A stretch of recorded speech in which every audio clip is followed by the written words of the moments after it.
Hey, salut à tous les amis, et dans cette vidéo, on va parler d'une espèce que j'adore. Ce sont bien évidemment les Crématogaster scutellaris. On va voir donc comment a évolué ma fondation. Rappelez-vous, on l'avait vu dans cette vidéo, quand j'ai sorti mes fourmis du frigo pour la fin de Diapose. Donc on voit pas très bien dans le tube, hein, mais il y avait la reine et 5 ou 6 ouvrières environ. Donc on va voir aujourd'hui comment elle a évolué et si elle a progressé. Alors c'est parti.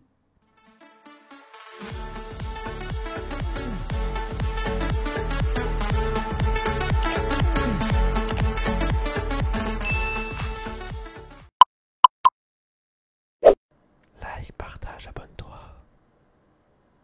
Hey, avant que la vidéo commence, je voulais te parler de ce magnifique Discord. Je l'ai donc créé avec un ami. N'hésite pas à nous rejoindre. Donc c'est un Discord fourmi, bien évidemment. Dessus tu trouveras des ventes, de la discussion, du partage. Il y a vraiment une bonne ambiance. Et d'ailleurs il va y avoir bientôt un gros concours sur le Discord. Il y aura plusieurs espèces à gagner et pas mal d'espèces. Voilà. Donc n'hésite pas à nous rejoindre. Le lien est en description. Ça prend quelques secondes et puis c'est vraiment cool. On se retrouve tous là-bas et on peut vraiment discuter de tout et de rien.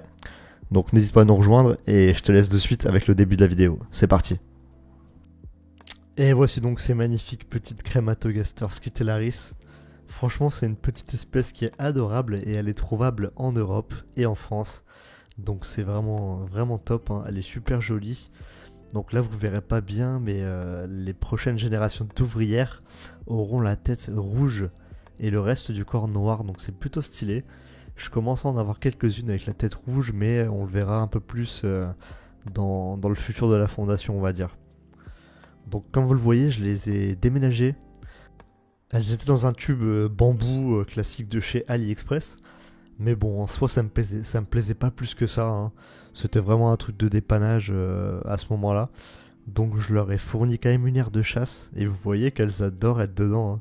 Pourtant, elles sont pas nombreuses dans la fondation. Et elles sont toutes dans l'aire de chasse, quoi. C'est vraiment énorme. Donc il y a pas mal de choses à observer. C'est vraiment cool. Notamment leur façon de se déplacer.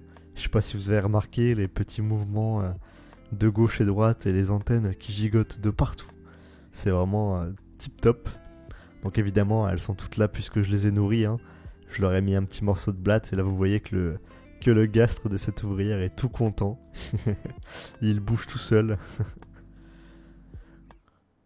Donc vous le voyez, elles sont quand même assez noires, hein. Il n'y a pas trop de détails pour l'instant. Mais comme je vous l'ai dit, il faut être patient et on verra des belles couleurs dans les prochaines ouvrières qui vont arriver. Donc là, ça se passe très vite le mot, hein. Ça fait quelques secondes que je déposais cette blatte et vous le voyez, elles sont déjà toutes de sortie. Elles ont entendu l'appel de leur sœur, comme quoi la nourriture était là. C'est vraiment dingue le recrutement chez cette petite crémato. C'est vrai qu'à chaque fois que je mets de la nourriture, elles sortent quasiment toutes du nid. Il reste uniquement la gine dans le nid qui protège le couvain. Mais toutes les ouvrières, elles n'ont pas peur, hein. Elles sortent et regardez-moi les acrobaties qu'elles font pour essayer de récolter un maximum de nourriture. C'est vraiment super drôle.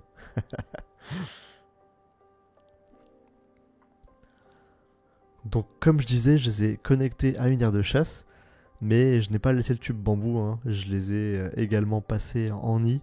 Donc c'est un nid en bois. Il n'a pas de système d'humidification, car cette espèce est xérophile, donc elle n'a pas besoin d'avoir un nid humide. En revanche, il lui faudra toujours un abreuvoir dans l'aire de chasse. Donc c'est ce que j'ai fait, hein. Juste après, je leur ai fourni un abreuvoir d'eau et un autre de liquide sucré pour qu'elles puissent récolter de l'eau et l'amener dans leur nid si nécessaire. Comme vous le remarquez, du coup, Madame Nagine n'a pas chômé, hein. Elles sont sorties de Diapose depuis environ une semaine au moment où je tourne cette vidéo. Et vous voyez que le couvain est pas trop mal, hein. On a des œufs et des larves. Donc c'est plutôt cool, et puis on a une belle quantité, on a des belles grappes, donc c'est vraiment super sympa. D'ailleurs, Madame Lagine, en parlant d'elle, elle est vraiment pas mal, je trouve, hein. Elle a la tête bien rouge, elle est vraiment grande comparée aux ouvrières. Donc moi je suis assez satisfait de cette jean. Et le nid également est plutôt pas mal, hein. Je sais pas ce que vous en pensez, donc c'est un petit nid en bois que j'avais eu gratuitement dans un colis lors d'une commande. Donc pour l'instant il fait le taf, franchement il est plutôt sympa et et ça va tenir pas mal d'ouvrières à l'intérieur, donc c'est plutôt cool.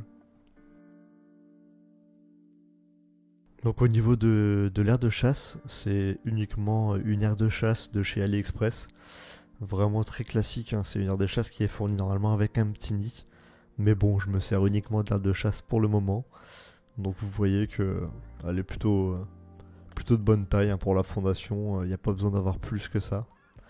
Donc elles sont, si je dis pas de bêtises, elles sont 5 ouvrières pour le moment. Mais vu le couvain généreux, ça devrait vite doubler, voire tripler. Donc c'est plutôt cool, j'aurais mis un petit bâton, histoire d'évoluer un peu, elles adorent. Elles sont toujours en train de grimper dessus pour remonter dans le nid, donc c'est plutôt top. Je vous ai fait une vidéo quelques jours plus tard, et le couvain avait déjà pas mal évolué, hein. Vous voyez qu'on a beaucoup plus de larves, on a des belles grappes d'œufs tout en haut de l'écran, et le plus important, on a également des petites nymphes nues, donc ça présage des ouvrières très très prochainement. Déjà 2 ouvrières en plus, c'est plutôt cool, hein, franchement. Bon, vous voyez qu'il y a eu une perte en bas, il y a une nymphe qui n'est pas née, hein. Elle est restée à l'état de nymphe, elle s'est colorée, mais voilà, elle est restée sans vie. Mais bon, c'est plutôt bon signe. Et on voit ici une petite trouffalaxie entre une ouvrière et Madame la Reine. C'est plutôt cool à observer. Et ces petites mignonnes ne sont pas que mignonnes, elles sont aussi super costauds. Je sais pas si vous vous rendez compte du morceau de protéines qu'elle est en train de porter. Mais bon, le morceau, il est 5 fois plus grand qu'elle. Il doit être bien plus lourd également. Franchement, c'est hyper impressionnant de voir ça. On se dit que des petites bêtes comme ça, elles peuvent porter des morceaux énormes. Et elle galère un petit peu, mais elle va y arriver, hein. La persévérance est la clé. Et puis, elle est super costaud, franchement, c'est vraiment énorme. Bon, elle repart en arrière pour essayer de mieux faire. Essayer de la remettre un peu dans l'axe du bâton. Et ce qui est fascinant, c'est que ça peut durer comme ça pendant des heures, et des heures, et des heures. Elle ne se fatigue jamais. Inépuisable.